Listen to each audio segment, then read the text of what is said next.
na tayong nakapunta dito sa bukid. Nandoon na si asawa o naglilinis na siya. Last day na namin ito mga kasaka kasi kahapon umulan. Tapos ngayon ang lakas ng hangin ngayon mga kasaka. Oo. Siguro sa Bagyo Upong ito mga kasaka.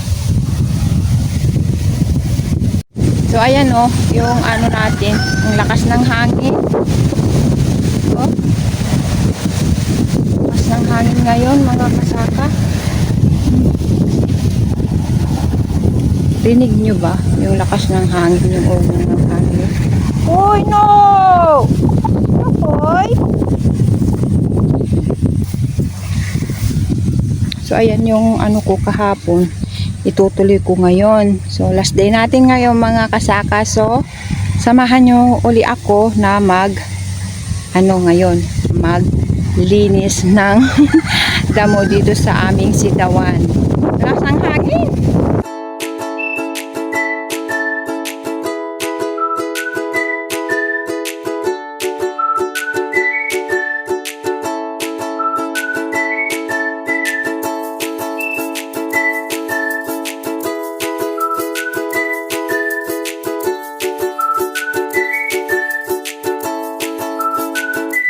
Ang lakas ng hangin ngayon mga kasaka. Ayan.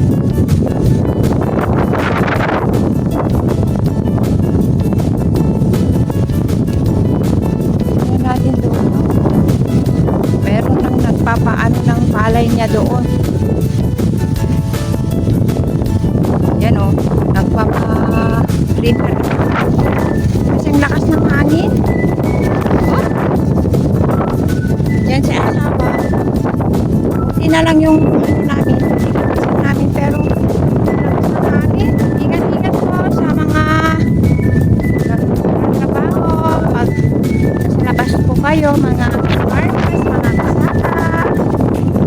Huwag tumubunan yung mani nila dito. Maganda na yung green ito mga farmers. Ayan. Pag nataniman na lahat ng mani dito, lahat ng maganda yung view. Yung scenery natin green na green. So ito yung ating sitwasyon dito sa natin. Yan.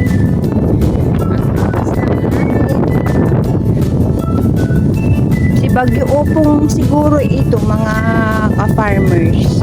Pero Visayas naman yung sabi nila sa Visayas yung maglalandfall si Upong.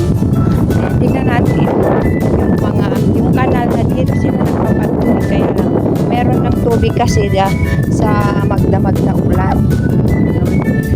Siguro sa Hawaii ito mga farmers. Tingnan natin to. Ganyan. Pero pag sa kanal dito, malakas yung tubig. Pag sa kanal, doon manggagaling yung tubig. Doon sa bundok mga ka-farmers. Pero dito, siguro sa Waig ito. Kaya siguro may tubig ngayon. Tapos, update sa ating pananim na sitaw na naman as usual. Sitaw talaga yung lagi naming tinatanim mga ka-farmers.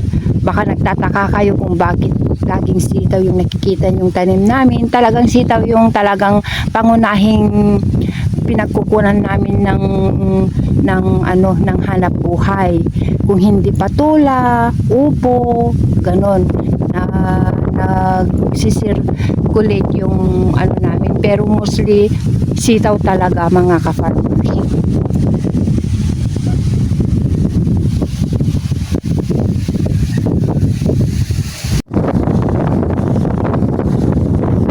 Lakas talaga ng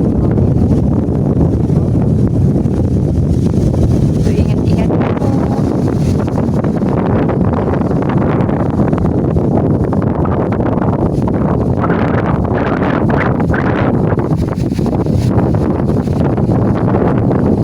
Asawa, nilagyan niya dyan ng dyan ng brace yung sitawan namin kasi luma na yung inilagay namin eh. Yung bikal na ano, kaya linagyan na ng grease para may matibay ba, para mas matibay, para pag may hangin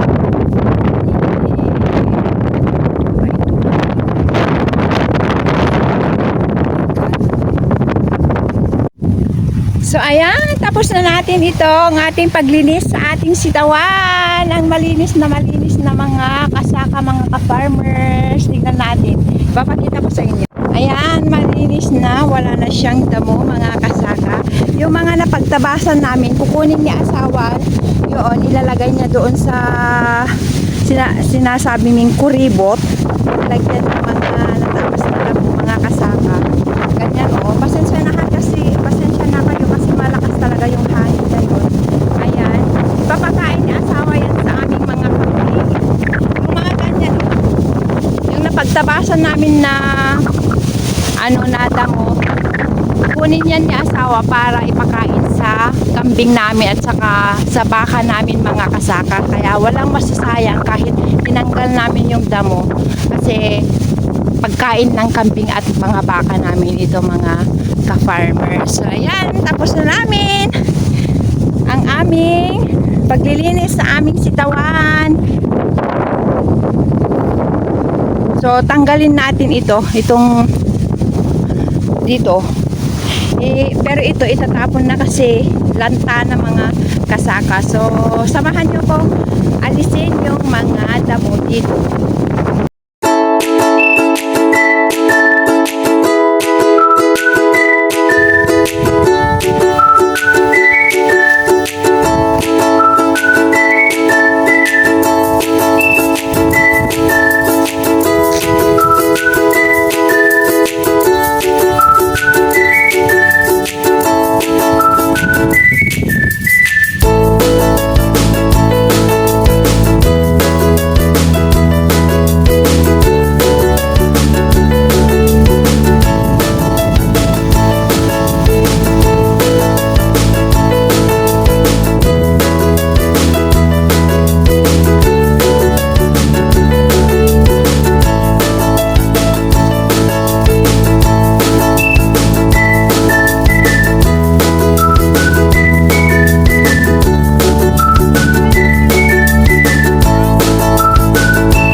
Please subscribe, like, share, and subscribe.